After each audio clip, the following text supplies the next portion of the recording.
Bien. Dame. Ahora hacemos la presentación. A ver. Ahora sí. Bueno, y en la segunda clase de la jornada del día de hoy vamos a hacer la presentación del doctor Eduardo Montamán. Él es abogado, doctor en Derecho y Ciencias Sociales, profesor titular de la UNDEC de Economía y Derecho del Consumidor, profesor adjunto de Economía de la Universidad Nacional de Córdoba y de la UBA, exdirector de Protección al Consumidor en la Municipalidad de Córdoba, exdirector de la Escuela de Abogacía de la UNDEC, 2 veces vocal de la Comisión Nacional de Defensa de la Competencia, profesor de posgrado de la Universidad Nacional de Córdoba, UNDEC, UBA, Austral, Católica y El Salvador, y representante argentino ante la UNCTAD y el Mercosur. Le damos la bienvenida al doctor Eduardo Montamán. Un placer, Eduardo, que estés con nosotros acompañándonos. Hola, ¿qué tal, Flor? ¿Cómo te va? Victoria, vos sabés que, bueno, primero buenas tardes a todos, mucho gusto, encantado de compartir este momento con ustedes, un poquito para contarles lo que es la Ley de Defensa de la Competencia. No sé si alguien conoce lo que es la Ley de Defensa de la Competencia. Si la han escuchado alguna vez, bueno, es difícil tener un caso en Córdoba, sobre todo porque son pocos, en general son pocos los casos, la mayoría de los casos digamos, tienen un ámbito más bien nacional, la mayoría de los casos los manejan estudios de Buenos Aires, pero bueno, ha habido algunos casos en Córdoba, ha habido algunos otros casos en distintas provincias, en La Rioja, en La Pampa, en Misiones, en Santa Fe, en varios lugares también ha habido casos de defensa de la competencia. Hubo un caso muy importante en su momento en Tierra del Fuego. En fin, hubo casos de defensa de la competencia. En realidad, si la defensa de la competencia tuviese una aplicación, un enforcement, como dicen los americanos, más importante, yo creo que habría casos en todos lados, porque somos una sociedad que no estamos muy acostumbrados ni nos gusta mucho la competencia, ¿no? Más bien nos gusta, digamos, tratar de llegar a esos acuerdos generales, sentarnos todos en una mesa, repartirnos el mercado, siempre en perjuicio, digamos, del último eslabón de la cadena del consumo, que es el consumidor, ¿verdad? Por eso es que la Ley de Defensa de la Competencia está muy vinculada a las leyes de defensa del consumidor. De hecho, digamos, ahora les voy a pasar unas pequeñas filminas, que más que filminas son una especie de ayuda a memoria para ordenar un poquito la exposición. De hecho, antes que la Ley de Defensa del Consumidor, existieron leyes antitrust, ¿no es cierto? O sea, antitrust, como se dice en inglés, que son de defensa de la competencia. No nacieron como una normativa protectoria de defensa del consumidor, pero a medida que se fue desarrollando, tanto la parte, digamos, doctrinaria como la jurisprudencial, en los países centrales, esto se fue, digamos, dirigiendo más a la defensa del consumidor también. Es decir que hay como una especie de, en la Argentina, una especie de trilogía de normas de defensa del consumidor. La más importante que ustedes están estudiando, están viendo y profundizando, es la Ley de Defensa del Consumidor, digamos, las que tienen, con las que más contacto tienen, pero además hay dos normas que la complementan, que es la Ley de Defensa de la Competencia y la Ley de Lealtad Comercial, digamos, ahora es un decreto ley, ¿cierto? Pero bueno, vamos a ver si puedo pasar ahora algunas, repito, no son filminas, es simplemente una ayuda a memoria para que ustedes tengan bueno, empezamos por el último, ahí vamos. Bueno, ahí está la primera, vamos a la segunda. Ahí está. Bueno, rápidamente. La primera ley antitrust, como se la conoce hoy, es la denominada Sherman Act. Es una norma americana que ustedes saben que hay muchas leyes en los Estados Unidos que tienen un nombre o un apellido. ¿Por qué? Porque básicamente, en vez de ponerle un número, le ponen el nombre de quien fue el legislador que la presentó. En este lado, en este caso, era el senador Sherman, que era un senador por Ohio, un estado de los Estados Unidos, que presenta esta ley federal, una ley federal porque ya había leyes provinciales o estaduales en Estados Unidos de defensa de la competencia o antitrust. Esta ley básicamente lo que intentaba ver era un reclamo, se hacía eco de un reclamo de los campesinos americanos, digamos, de la gente del campo de Estados Unidos, que tenía problemas para subir su cosecha en los trenes, porque los trenes, ustedes saben, las redes ferroviarias son una especie de monopolio natural, son un monopolio natural, empezaron a comprar campos colindantes a las redes de trenes y subían esa producción de sus campos, estaban integrados de alguna manera verticalmente, dejándolos en la, digamos, en la estación a los demás campesinos con sus producciones. Entonces se empezaron a unir los campesinos para tratar de eh, hacer fuerza, digamos, y como el senador Sherman vio una oportunidad política importante, recuerden que en ese momento la población de campo era mucho más importante que hoy en día, eh, propició esta norma que salió en 1890. Esta ley básicamente lo que hacía era muy cortita, tenía pocos artículos, pero condenaba, digamos, todo tipo de restricción al comercio, ¿no es cierto? Que impidiera digamos, la libre comercialización, producción y distribución de bienes.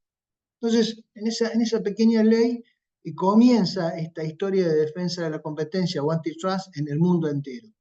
En realidad, siempre los gobiernos, los estados, los políticos quisieron manejar de alguna manera estas cuestiones de tipo económica de distinta manera, de distintas formas, con distintos métodos, distintos instrumentos.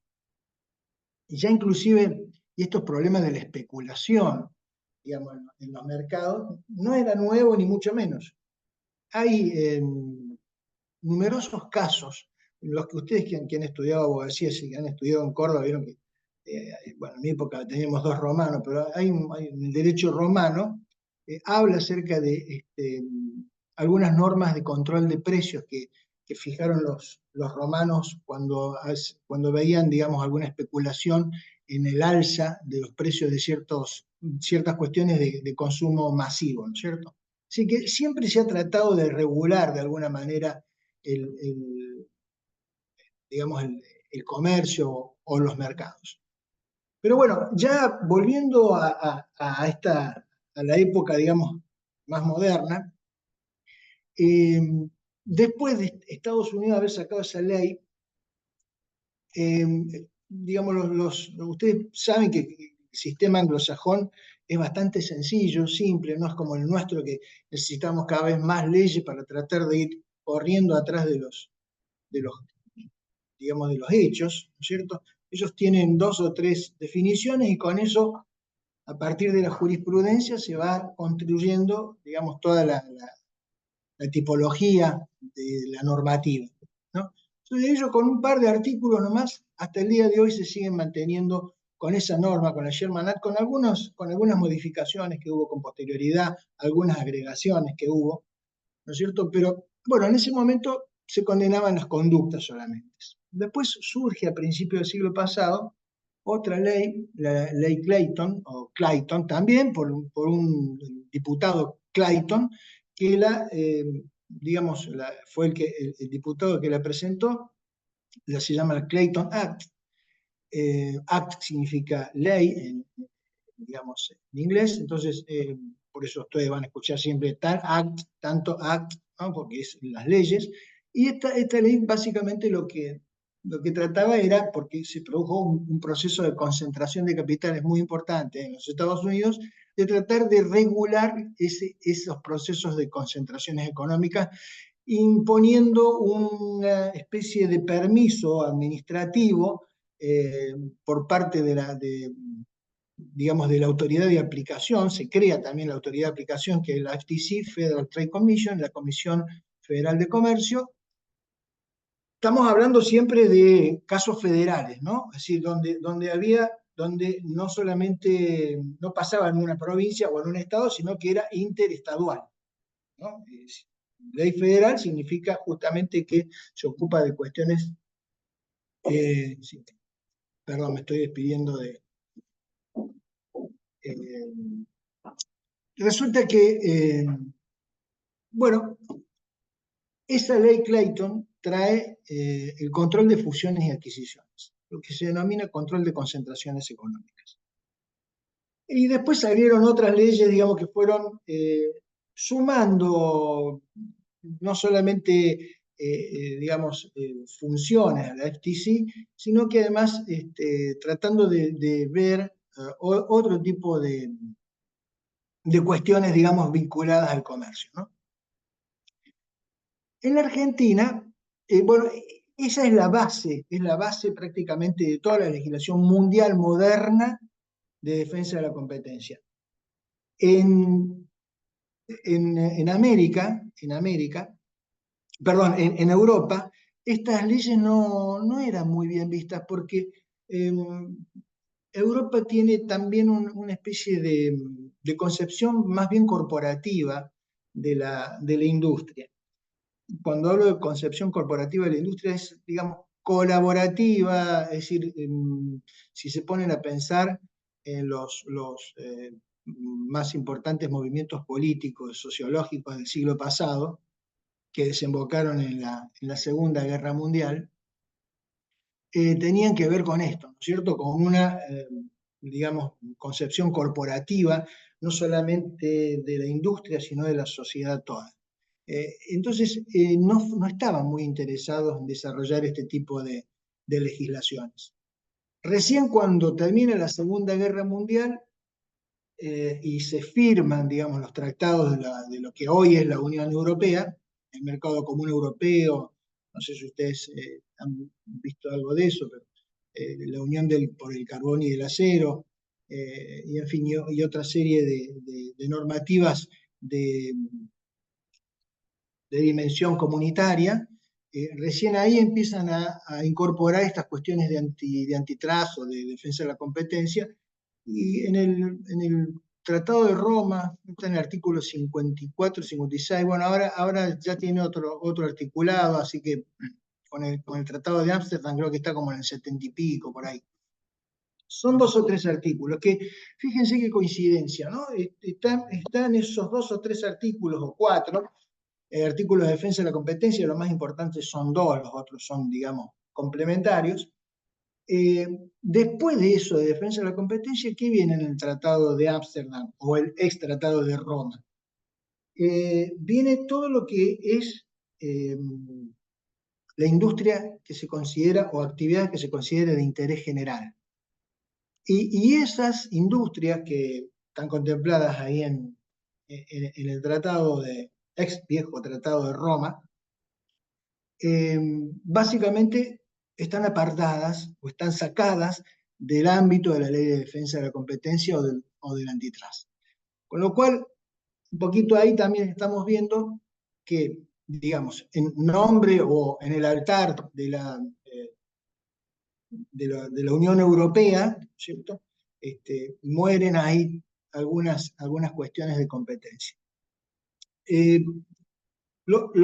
Obviamente, como el marco comunitario establece que los países miembros tienen que ir adecuando su legislación a esta normativa comunitaria, ahí a partir de ahí surgió una serie de normas de defensa de la competencia de los países miembros, ¿no? Francia, Italia, Inglaterra, todo ello, Alemania, tienen leyes de defensa de la competencia. España, por supuesto, todos los países tienen una ley de defensa de la competencia para ser aplicada en cuestiones no comunitarias, digamos, que no son transfronterizas, ¿no? ¿Se entiende? Bueno, esa es más o menos la historia de la defensa de la competencia. Primero y muy desarrollado en los Estados Unidos y luego en Europa. Inclusive hay una visión, en algunos casos, media encontrada entre la defensa de la competencia en Estados Unidos con la,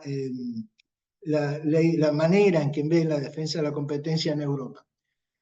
¿Por qué les cuento esto? Porque nosotros siempre vemos todos los coletazos de todo este tipo de cosas. Legislativos, ni hablar, ¿cierto? Entonces, eh, ahora me voy a la Argentina y digo, la Argentina es un país que eh, ha tenido una larga tradición en leyes de defensa de la competencia, es el primer país latinoamericano con leyes de defensa de la competencia, la primera es de 1923, se llamaba ley, así medio pomposo el apellido, ley de combate a los monopolios, ¿no?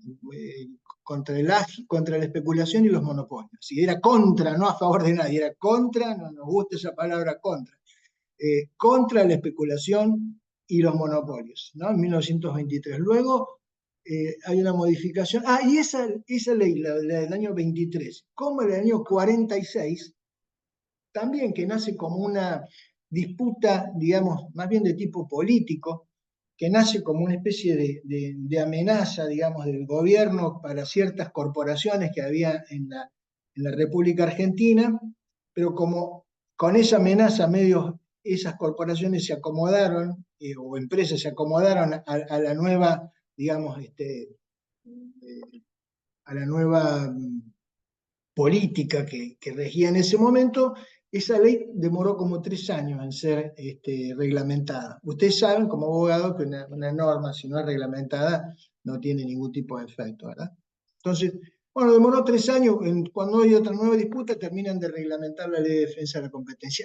Esas dos normas, la de 1923 y la de 1946, son normas eh, que claramente siguen prácticamente a la tradición americana, porque habla de restricciones al comercio, nada más, ¿no es cierto? Y por supuesto que, al igual que la Sherman Act, tenía penas bastante importantes, digamos, en el sentido que tenía penas de prisión, es decir, una ley penal en realidad. Esas dos leyes argentinas pasaron prácticamente sin pena y sin gloria, no fue utilizado, prácticamente no hay casos. Yo estuve ahí viendo, tratando de investigar qué casos había habido de relevancia, no encontré casos de relevancia. Tengo algunos libros, eran cosas relativamente pequeñas. En Argentina también nace como reacción a, en 1923 estoy hablando, ¿no? Nace esta ley como consecuencia de que senadores y diputados finalmente logran que se sancione en 1923, han presentado unos proyectos unos años antes, bueno, primero uno en 1918, otro en 1921 y finalmente sale este del 23. En realidad era también una reacción a una serie de fusiones muy importantes entre los frigoríficos. Recuerden ustedes que a principios del siglo pasado la Argentina, su sector externo básicamente estaba liderado por la industria cárnica, ¿no es cierto? Exportábamos carne, es decir, somos conocidos en el mundo entero por nuestras carnes, ¿no? La carne de nuestro ganado. Entonces, surge esto como una reacción a eso, ¿no? Siempre este tipo de normas tienen que ver con circunstancias de naturaleza más bien organizativa, social, política. Forma parte, no sé si ustedes vieron que las clasificaciones siempre obedecen a criterios un poco antojadizos, pero hay una clasificación que habla de que existen ciertas normas de derecho económico. Esas normas de derecho económico, la ley de defensa de la competencia sería una norma de derecho económico, son leyes que hacen política económica, porque obviamente no es lo mismo la defensa de la competencia con un gobierno que con el otro. ¿no es cierto? Porque básicamente tiene que ver con la creencia en que, por ejemplo, el mercado puede eh, asignar recursos de mejor manera que el Estado. Bueno, no todo el mundo piensa así, no siempre es así, nosotros hemos tenido gobiernos de distinta naturaleza y de distinta ideología, con lo cual esto siempre ha pasado. Pero no solamente pasa acá, no es una cuestión básicamente de Argentina, sino que también pasa en los Estados Unidos. Es decir, no es lo mismo la defensa de la competencia cuando hay un gobierno republicano que cuando el gobierno es demócrata. Por ejemplo, ahora tenemos un gran desarrollo, una gran aplicación de la ley de defensa de la competencia. La presidenta de la FTC es, acuérdense, Federal Trade Commission, es Lina Khan, una abogada con mucha ductilidad en economía, por supuesto. Allá tienen una ventaja los abogados por sobre nosotros, ¿no? Que allá les enseñan economía y eso los hace mucho más dúctiles para entender ciertos fenómenos que suceden, ¿no? Eso es una cosa para verlo.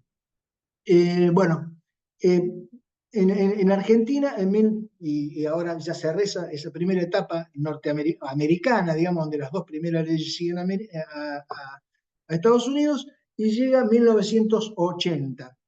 1980, estamos hablando de dictadura militar, se aplicaba, digamos, había un concepto liberal, digamos, de la economía, y se reflota, digamos, un proyecto que había sido de Aftalión de la década del 60, o sea, 10 o 12 años después. Ese proyecto de Aftalión era en el gobierno de Ilia, en los primeros años de la primera parte de la década del 60.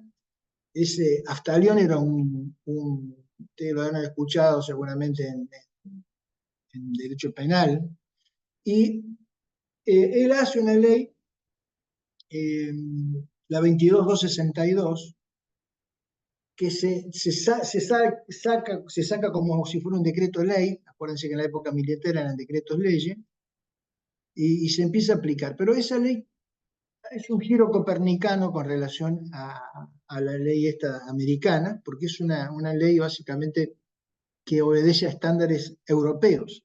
Como les dije, los americanos tenían una idea y los europeos tenían otra idea, bastante diferente de la defensa de la competencia. Hoy en día, digamos, es como que están confluyendo los criterios de aplicación y la manera de ver las cosas. Pero en ese momento había diferencias, digamos, de envergadura. La cuestión es que la ley esta 2262 eh, obedece a este criterio, digamos así, europeísta, y eh, incorpora esta norma de defensa de la competencia, digamos, una serie de cosas que obviamente no tenía las leyes anteriores. ¿Cuáles son esas cosas? Estoy hablando de la ley 2262 de 1980. Primero, se consagra un tribunal administrativo. Antes, las otras leyes, usted tenía que ir al juez directamente. Eran los jueces los que la aplicaban, por eso hubo tan pocos casos. En esta norma se consagra una autoridad de aplicación de tipo administrativo, continúa con ese carácter, digamos, penal administrativo, porque también se consagra entre las sanciones las penas de prisión, además de multa e inhabilitación. Y básicamente de lo que habla la Ley de Defensa de la Competencia de ese entonces es de las conductas anticompetitivas. Y entonces señala dos tipos de conducta anticompetitiva. Una es una conducta que es típicamente de la Unión Europea, que es el abuso de posición dominante, una conducta unilateral, que la puede llevar adelante, obviamente, alguien que tiene posición dominante, la mordida de un perro. Y bueno, para que sea un delito la mordida del perro, lo tiene que hacer un perro.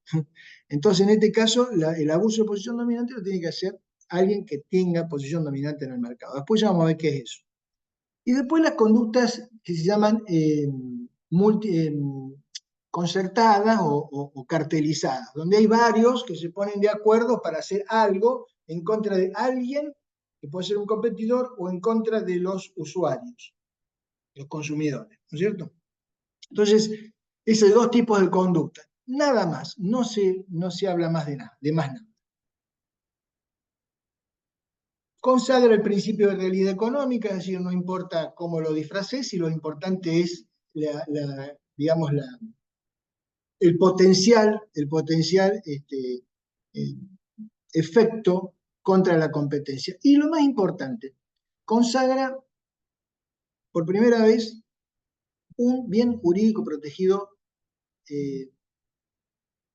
específico, la 2262 de 1980.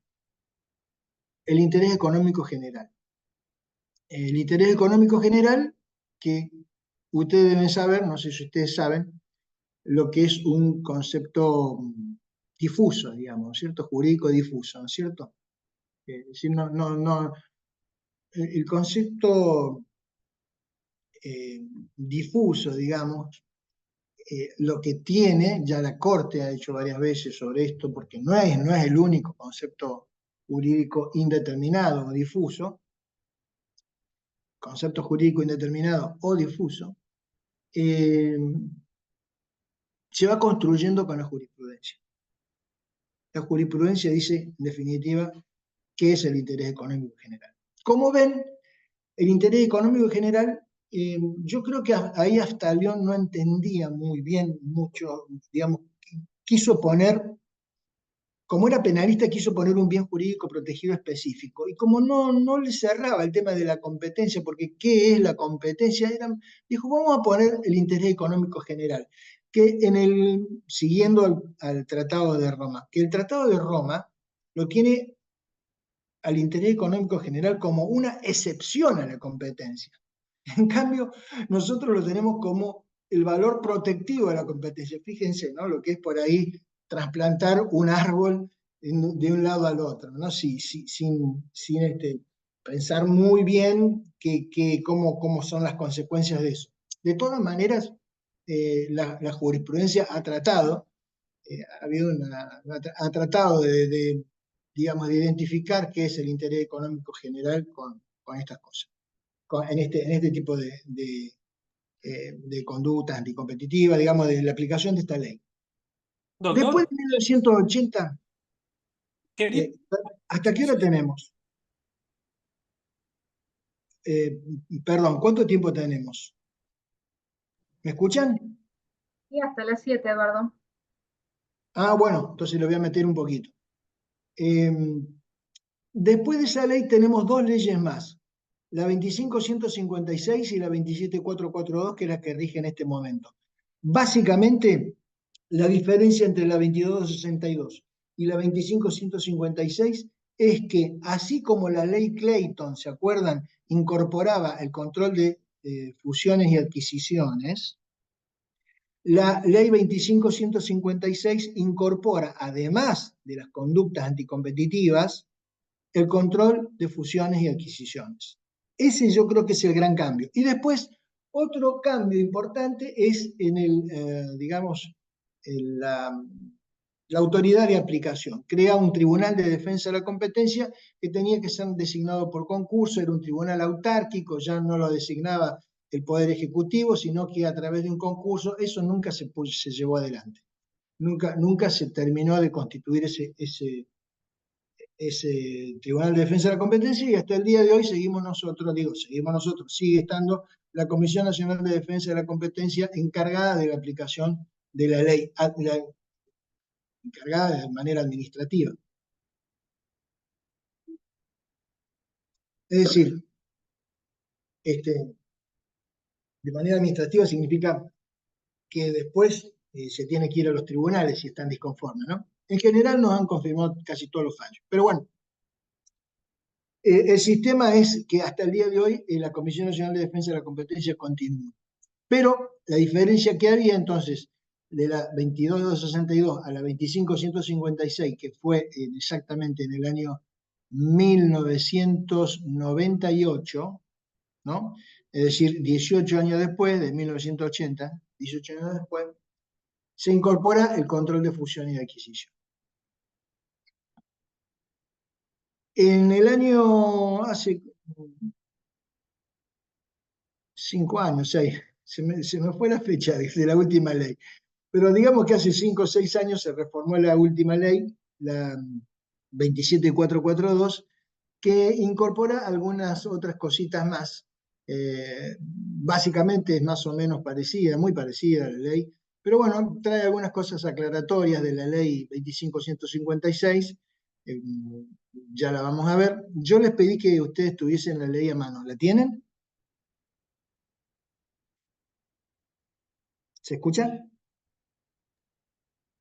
Sí, Eduardo, te escuchamos. Bueno, yo les pedí que tuvieran la ley a mano porque quería yo un poquito compartir esto con ustedes. Bueno, la 27442, que es esta última ley, consagra alguna otra cuestión importante, digamos, en la aplicación de esta ley, obedece a criterios internacionales, ¿no? Hay, digamos, hay una ley marco de las Naciones Unidas, en la que yo trabajé en su momento, digamos, una ley modelo, no marco, perdón, una ley modelo. Bueno, la de Argentina tomó eso, más la OECD, que ahora estamos por entrar de nuevo a la OCDE, ¿no es cierto? Que es una organización de países desarrollados que bueno, emite dictámenes y recomendaciones para mejores políticas públicas y normas, qué sé yo. Bueno, hemos tomado más o menos los consejos de estos organismos internacionales para tener una ley que realmente es una ley modelo, ¿no? Ahora hubo un proyecto de modificación de la ley que no, finalmente no prosperó, no se presentó con la ley ómnibus, pero digamos, porque el problema ¿cuál es? El problema es que no se constituye el tribunal porque es muy engorrosa la forma de designación, ¿no es cierto? Entonces, la ley nueva lo que establecía es que era un procedimiento mucho más fácil, pero básicamente, ahí está, ¿no? Bien jurídico protegido, artículo 1, el interés económico general. En el artículo 2, se consagran las conductas anticompetitivas, porque hay como dos grandes esferas de aplicación de la Ley de Defensa de la Competencia. Una, digamos, que es la esfera conductual, de conductas, así como te estás portando, ¿no es cierto? Y otra es cómo te estás portando, vos individualmente, unilateral, o vos si te pones de acuerdo con otros, concertada, si actúas en patota o actúas solo, ¿sí? Si actúas en patota, bueno, es más grave. Y si actúas solo, bueno, no cualquiera que actúa solo puede cometer un delito en defensa de la competencia. Tiene que ser alguien grandote, digamos, tiene que tener posición dominante.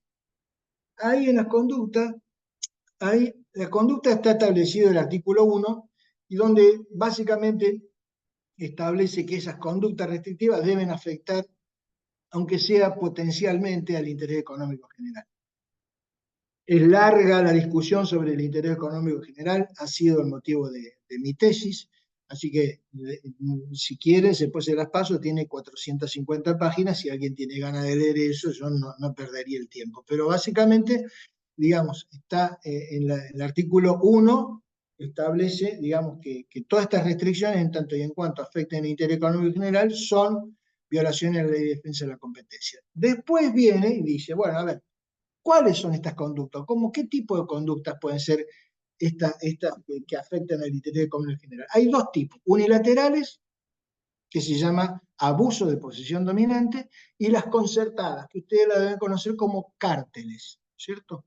Ahí ustedes van a poder ver, a mí me hubiera gustado que alguien lea cuando alguien tiene posición dominante, pero no tenemos mucho tiempo, así que básicamente lo pueden mirar ahí, creo que está en el artículo 5 o 6. El artículo 5 o 6, ahí lo pueden ver. A ver, déjenme ver un cachito.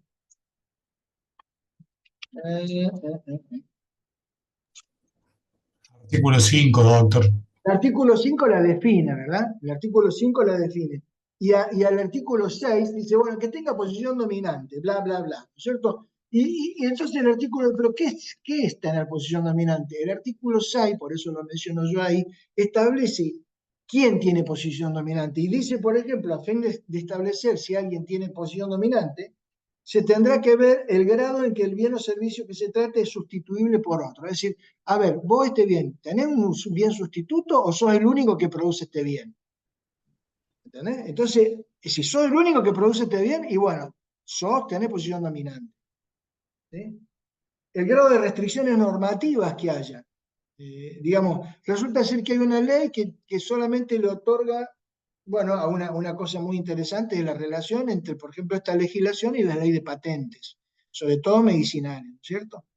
¿Cómo es? A ver, si hay una ley que te está dando a vos la potestad de ser el único oferente en el mercado, bueno, hay que ver si esa norma guarda no te está dando una posición dominante en un mercado que no es desafiable. Dice el grado de las restricciones normativas, a eso se refiere, ¿no? El grado dice en que que el presunto responsable puede influir unilateralmente en los precios. A ver, yo no soy el único, pero soy tan importante que influyo en los precios. Tengo una posición tan importante en el mercado que todos a mí me siguen. Yo aumento y los demás me siguen, porque si no me siguen, yo los liquido. Puedo hacer cualquier cosa para sacarlo del mercado. Bueno, el artículo 2 establece que hay, bueno, y también establece una serie de supuestos, ¿no? El artículo 2. Ahí son conductas de tipo concertadas. Nos pusimos de acuerdo para hacer tal cosa, ¿no es cierto? Por ejemplo, ahora hace relativamente poco, esto lo puedo comentar porque es público, nosotros sacamos una resolución, quiero decirte algo, Vicky, nosotros sacamos una resolución digamos, ordenando a la medicina, a la empresa de medicina prepaga que retrotraigan los precios hasta lo que nosotros consideramos que es el momento de creación de un cartel, ¿sí? El que ordenó devolver la plata es un juez, es distinto a ese caso, ¿no? O sea, eso a través de una medida, digamos, ¿no es cierto? Nosotros sacamos una que el secretario de Comercio, a través de una medida cautelar, nosotros tenemos la facultad de, de ordenar una medida, se llama de tutela, no se llama cautelar, se llama medida de tutela anticipada. Después, si quieren, se las paso, porque eso es público, está colgado en la página de la comisión, lo pueden ver. Eso es porque nosotros entendimos que, digamos, ese aumento, más o menos simultáneo y de la misma característica, obedecía básicamente a una acción concertada, ¿sí? Después, en el artículo 7 de la ley, habla acerca de lo que yo les comentaba, que traía la ley Clayton Act, ¿no es cierto? Y que incorporó la 25156, que es el análisis previo de las concentraciones económicas, es decir, todo lo que son fusiones y adquisiciones de empresas. Cuando alguien se compra a otro de un determinado volumen, hoy estaba hablando justamente con el director general, son 50 millones de dólares, ¿no es cierto? Y compra una unidad de negocio que vale por lo menos 20 millones de dólares, no, perdón, 10 millones de dólares, ahí tiene que notificar. Ustedes dirán, sí, es mucha plata. Para las empresas no es plata eso, con lo cual nosotros tenemos un montón de fusiones que no sirven para nada, la estamos analizando al vicio, porque en realidad no tienen ningún tipo de repercusión ni de nada, ¿no es cierto? Pero bueno, hay otras que son importantes, ¿sí? Tenemos otras fusiones que son verdaderamente importantes, son mucho más grandes que esa. El proyecto de ley establecía subir esos umbrales. Umbrales, digo, umbral significa a partir del cual vos tenés que notificar. Ahí en el artículo 7 dice a partir de cuándo tenés que notificar, ¿no es cierto? Uno habla de 100 millones de unidades móviles, la unidad móvil está en 516 pesos, así que son 50 millones, 51 millones de dólares más. Lo digo en dólares porque en pesos no sé ya cuántos ceros tiene.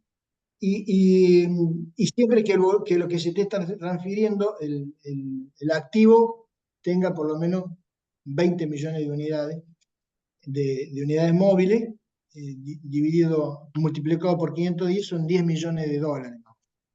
¿Se entendió? O sea, si el volumen de negocio, yo un volumen de negocio anual, yo vendo por 50 millones de dólares, ya estoy dentro del umbral, ¿no es cierto? Pero además, lo que compro no es, tiene que tener un valor de 10 millones de dólares. Si me compro un kiosquito no lo tengo que notificar. Si tengo que comprar algo de 10 millones de dólares. Pero estoy hablando que yo tengo un volumen de negocio, es decir, yo hago ventas por 50 millones de dólares anuales, ¿no es cierto? Se entiende cómo es eso, ¿no? Hay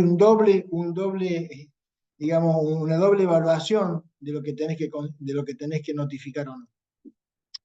Esta ley también tiene autoridad de aplicación, ¿no? La autoridad de aplicación es una autoridad también parecida al Tribunal de Defensa de la Competencia de la ley anterior, nada más que es un poco más sofisticada, lo pueden mirar ahí, no les pase el artículo, pero está mucho más adelante lo de la autoridad de aplicación, porque la ley se ha ido mucho, está en el artículo 18, capítulo 4, ahí está la Autoridad Nacional de Competencia, que tiene, digamos, un presidente y 4 vocales. Yo soy vocal en este momento, tenemos un presidente, y además tiene 2 secretarías, una secretaría de concentración y otra secretaría de fusión, perdón, de conducta anticompetitiva. Hoy en día tenemos una estructura más o menos parecida, un presidente, 4 vocales, y tenemos una dirección nacional de conductas y una dirección nacional de concentraciones económicas. Dentro de la Dirección Nacional de Conducta tenemos la Dirección de Abuso de Posición Dominante y la Dirección de Cárteles. Y dentro de la Dirección General de fusiones, fusión y concentraciones, tenemos la Dirección Económica y la Dirección Jurídica. Y tenemos 4 directores, 2 simples, 2 directores nacionales, 4 vocales y un presidente. Esa es la estructura, digamos, del organismo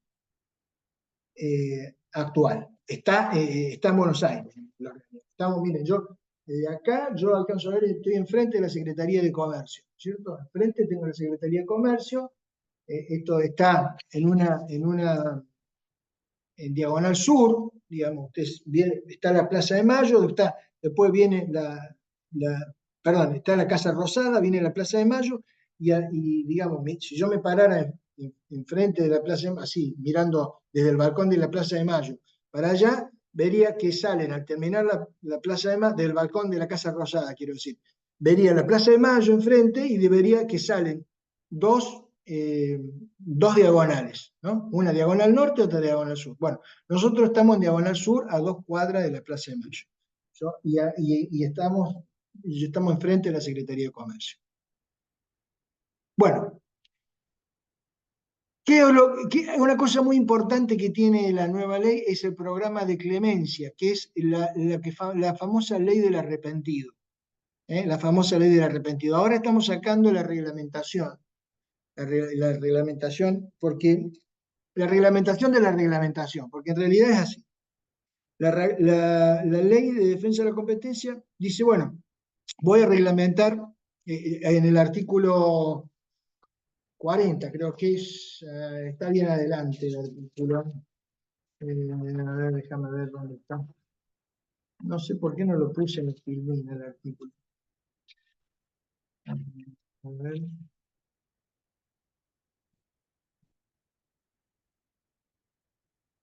No, perdón, el artículo 60. En el artículo 60 está el programa de clemencia, ¿no es cierto? Está el programa de clemencia.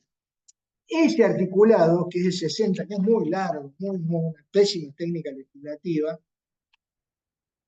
son 2 artículos que tienen 2 páginas. Imagínense lo que son semejantes de 2 artículos, ¿no?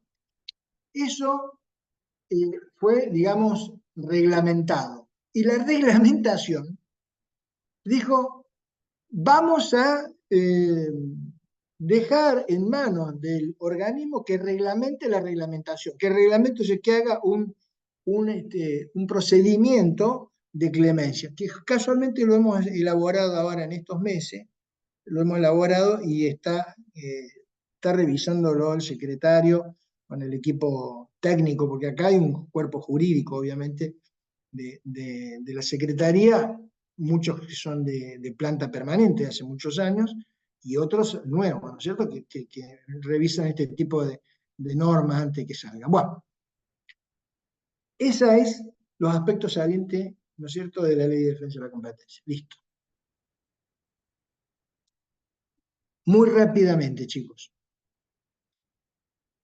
Cuando usted viene a un caso de defensa de la competencia, tiene que mirar estas 4 cosas del mercado, porque es muy importante que nosotros sepamos de qué estamos hablando. Entonces, ¿de qué mercado estamos hablando? Entonces, tenemos que ver los determinantes, la estructura del mercado, qué conducta y qué resultado. Determinantes. Elasticidad de demanda y de oferta. Básicamente, vamos a la elasticidad de la demanda. Este tipo de mercado, en este tipo de mercado hay productos que tienen poca elasticidad de la demanda, por ejemplo, la leche. Por más que te aumente el precio, vos seguís tomando leche. Bueno, algunos tomarán cerveza, digamos, tienen inelasticidad a la cerveza. Le aumenta el precio y siguen tomando, ¿cierto?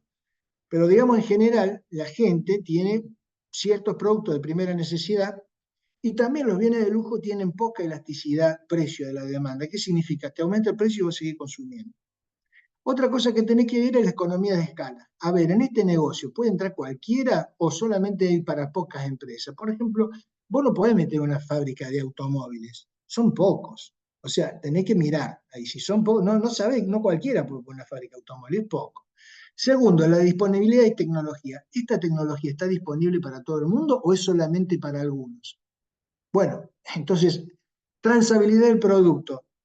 ¿Este producto va y viene del mundo entero? ¿Hay importaciones y exportaciones sin límites? No pasa. Pero si no hay importaciones ni exportaciones, bueno, míralo con cierto cuidado. Si son cosas, es una metodología. En realidad está mal el nombre, lo tendré que haber cambiado. Es metodología de análisis y aplicación de la ley. La estructura.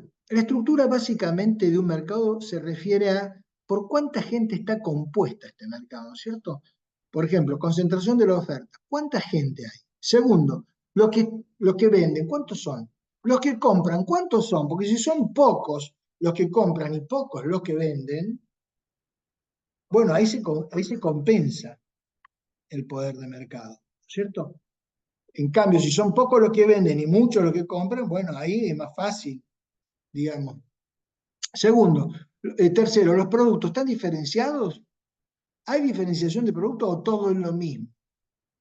¿La leche es toda la misma? ¿Hay alguna diferencia? ¿Por qué la leche le ponen con vitamina D, con vitamina A? Porque de esa manera, poniéndole una cosa distinta, diferenciándolo, yo puedo extraerle mayor renta. Puedo extraer entonces, si no, esto tiene vitamina D, y la leche capaz que es la misma, ¿no es cierto? No le ponen nada y ya, tiene vitamina D, entonces bueno, listo, la pago más cara. Integración vertical. La integración vertical básicamente está dada porque hay fábricas, empresas que están integradas verticalmente, en el sentido que está la materia prima, la fábrica, el transporte, la distribución y la comercialización. Esos serían más o menos las distintas etapas productivas, ¿no es cierto? Bueno, si hay una empresa con integración vertical, y bueno, ahí tenés que mirarla con cuidado, porque esa empresa tiene posibilidades de llegar a hacer alguna macana. Y barreras a la entrada. Por ejemplo, supónganse, ¿puede ejercer la profesión cualquiera en Córdoba? No puede ejercer cualquiera. No solamente tiene que ser abogado, tiene que estar en el colegio de abogados. Es una barrera al ingreso. Bueno, en algún punto es una restricción a la competencia. Ya sé que la competencia en algunos casos, digamos, cede frente a ciertos otros valores, ¿no es cierto? En este caso, bueno, se necesita una cierta, digamos, cierto control, digamos, de lo mismo que las barreras de tipo fitosanitarias, ¿cierto? En fin, hay barreras legales que son importantes, otras que son, digamos, es profeso para que, por ejemplo, vamos a llamar a licitación para que los autos sean de 4 ruedas, bla, bla, bla, bla, y que tengan un leoncito en la cola, o sea, digamos, un escudo de un leoncito atrás. Y bueno, se le está dirigiendo a una fábrica que ya sabemos cuál es. Eso es una barrera legal a la entrada. Bueno, acá hay un análisis de las distintas barreras que hay, la paso rápidamente, la pueden leer en su casa, yo después les mando esto. Y finalmente, ¿cómo termina todo es como decir, bueno, yo tengo un perro que es malo y que es grande. Y bueno, si muerde a alguien lo hace sonar, le va a hacer algún daño. Entonces, visto esto, o si se ponen de acuerdo una patota, una jauría de perro, y bueno, seguro que lo van a agarrar a uno y lo van a hacer sonar. Bueno, esto es más o menos parecido, ¿no es cierto? Tenemos estrategias competitivas, es decir, qué estrategia yo estoy llevando adelante, ¿no? ¿Qué puedo yo, vos, decime, Vicky, cuando tengo que finalizar, ¿eh? Estrategia competitiva, colusión. Colusión es el acuerdo anticompetitivo, o sea, el cartel también, ¿cierto? Forma de usar el poder de mercado, lo que se llama abuso de posición dominante. Inversiones, yo puedo hacer que, por ejemplo, miren, Lina Khan escribió un artículo que yo lo menciono en mi tesis, sobre qué estaba pasando con las inversiones en el sector, digamos, de los mercados digitales. Resulta que las grandes empresas, allá hay muchos chicos jóvenes, hay muchos jóvenes que tienen, digamos, una cabeza muy abierta para hacer este tipo de cuestiones tecnológicas, y entonces a cada rato son, digamos, posibles desafiantes del poder de mercado de las grandes empresas, ¿no es cierto? De Google, ¿no? De Microsoft, en fin, de todas ellas. Resulta que, ¿qué hacen estas grandes empresas? Cuando ven un chico que tiene, digamos, alguna condición especial o extraordinaria para hacer este tipo de negocio, le dicen, vení, querido. Nosotros lo que estamos viendo es que lo que vos desarrollas es fabuloso realmente, ¿no? Te va a hacer ganar mucha plata. Y nosotros te vamos a hacer ganar plata ya. Te lo compramos al proyecto. Entonces, digamos, con poca plata, para ellos, estamos hablando de cientos de millones de dólares, a veces un par de miles, eliminan un competidor posible, un futuro competidor. Bueno, Lina Khan observó esto y dijo, pero resulta ser que si están comprando estos chiquititos, no pasan el umbral, vieron que yo les dije que había un doble umbral, no pasan el umbral, entonces no notifican estas concentraciones y lo que se está produciendo en los mercados digitales eso es un grado de concentración abrumador. Bueno, entonces dice, vamos a tener que tratar de revisar esta cuestión de los umbrales, dice, o de tratar de tener otra manera de analizar, sobre todo en los mercados tecnológicos o digitales, cuándo tienen que notificar y cuándo no. Sobre todo por este tema, digamos, de la inversión de las cuestiones tecnológicas, ¿no? Yo creo que ahí... Ah, bueno, esas son las conductas, ¿no? Yo te compro a vos que sos chiquitito y me quedo con vos y ya no soy un competidor. ¿Qué hago yo con esto? Bueno, con esto yo voy a joder la eficiencia asignativa, ¿no? Afectación al interés económico general.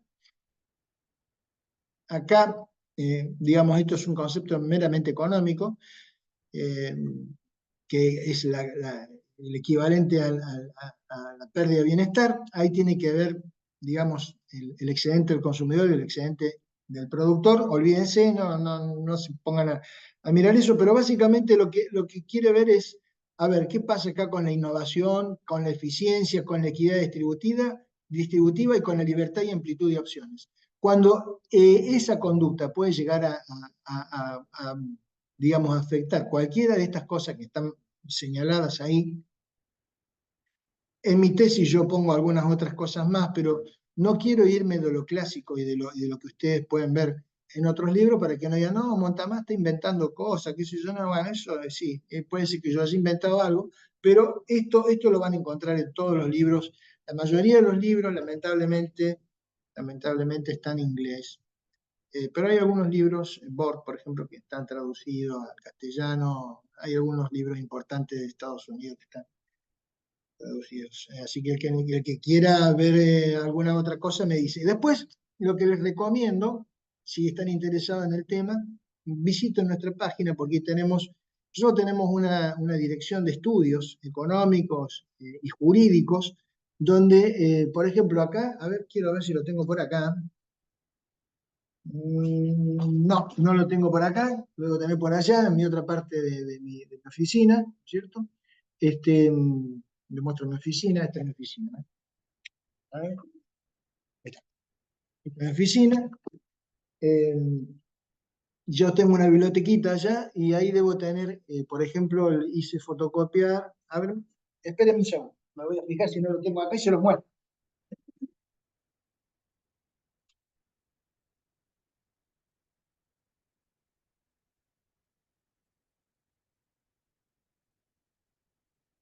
Sí, acá lo encontré. Miren.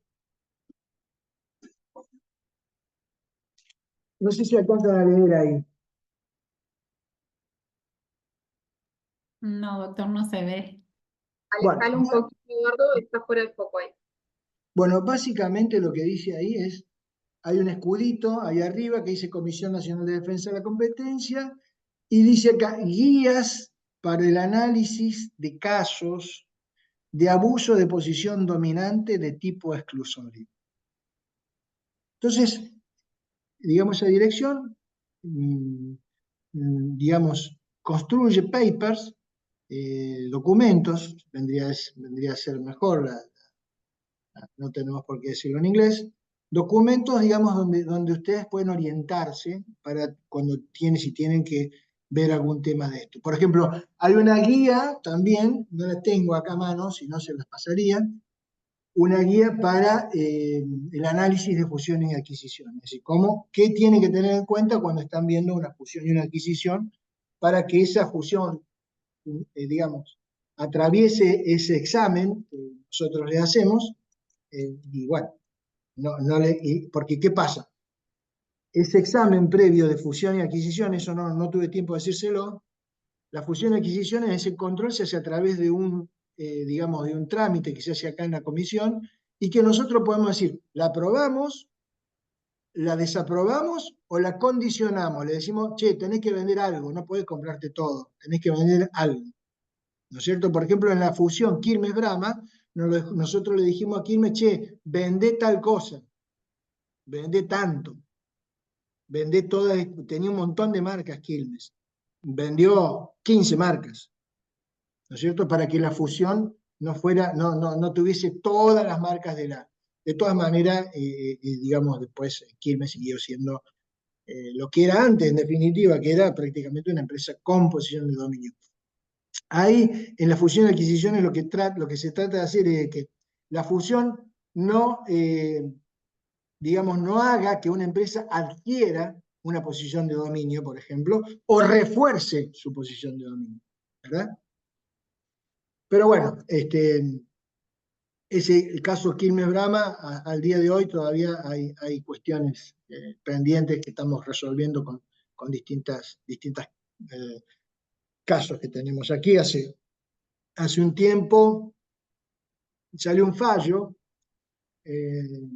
donde se condenó a Quilmes porque no permitía, por un tema de exclusividad en los negocios, que no permitía, eso era una barrera a la entrada para nuevos competidores. O sea, decía, che, yo te voy a poner dos sillitas, pero vos no podés vender ninguna otra cerveza que no sea Quilmes. Por ejemplo, ese era un caso claramente de abuso de posición dominante porque, digamos, Quilmes tenía posición dominante. Bueno, Vicky, tenés libertad para pasar Muchísimas gracias. Hay una pregunta, obviamente te vamos a comprometer a que nos compartas tanto tu tesis como todo el material que consideres importante, porque nosotros lo tenemos que cargar en la página de Secretaría Académica de esta diplomatura. Eso por un lado, Bueno, y luego es medio pesada la tesis, tiene como 500 páginas y se van a aburrir, pero bueno, yo se las mando. Bueno, todo el material que consideres pertinente y de lo que hemos mencionado acá, y también están preguntando en el chat a qué página de la oficina estás haciendo referencia, como para que quede claro, cuál es la página web a la que pueden ingresar. Comisión Nacional de Defensa de la Competencia. Perfecto. A la página de la Comisión Nacional de Defensa de la Competencia. Comisión Nacional de Defensa de la Competencia. Perfecto. Perfecto. Bueno, muchísimas gracias, Eduardo. Un placer verte a la distancia en este caso y poder contar con vos en una nueva edición de la Diplomatura en Derecho del Consumidor. Un honor que un cordobés esté en un área tan activa en esta época de la defensa de la Sí, competencia. tenemos muchísimas cosas y bastante Movidito. divertidos. Bastante divertidos. Pero bueno, sí, y la verdad que soy el único cordobés que ha venido hasta por acá, por estos lares. Así es, así es. Así que es muy importante eso y por supuesto muy relacionado a los derechos de los consumidores. Bueno, Está ni completo. hablemos, claro. Bueno, fíjense, ahí tenés un caso emblemático, el caso de las prepagas. Fue una defensa directa de los consumidores, de los consumidores directos, digamos. Totalmente. Repercute de manera directa. Así que bueno, Humedales muchísimas claras. gracias. Ok. Totalmente. Muchísimas gracias, Eduardo. Un gusto verte. Y a Bueno, todos les deseo muy buen comienzo de semana, muy buen lunes. gracias. Y nos vemos la próxima clase.